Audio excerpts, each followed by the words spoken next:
Well, let's begin with US, where Jerome Powell is the right person to lead Federal Reserve and fight a record spike in US inflation.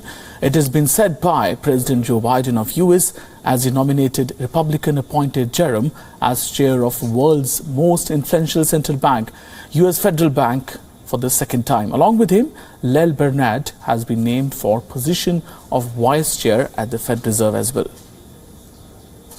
Question why I'm renominating Jay when he was the choice of a Republican predecessor. Why am I not picking a Democrat? Why am I not picking fresh blood or taking the Fed in a different direction?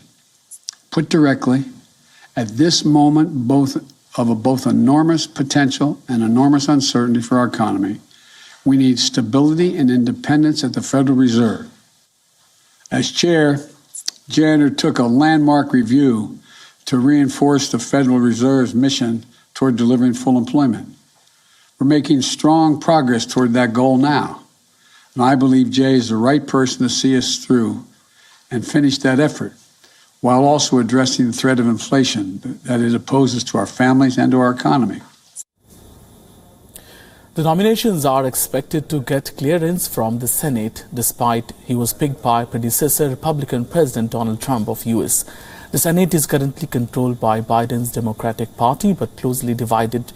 Biden has been focusing on winning congressional approval for a giant social welfare bill that would spend $1.8 trillion over 10 years, and he needs the votes of almost all Democrats to make that happen.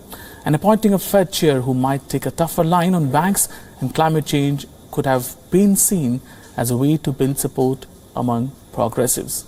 Powell took office in 2018 after the then president decided not to give Democrat Janet Yellen a second term in the seat. Yellen is now Biden's Treasury Secretary.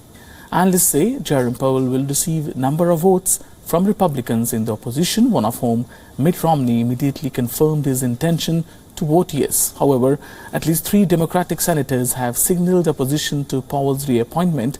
After getting nominations, Jerome highlighted challenges the U.S. economy faces. Today, the economy is expanding at its fastest pace in many years, carrying the promise of a return to maximum employment.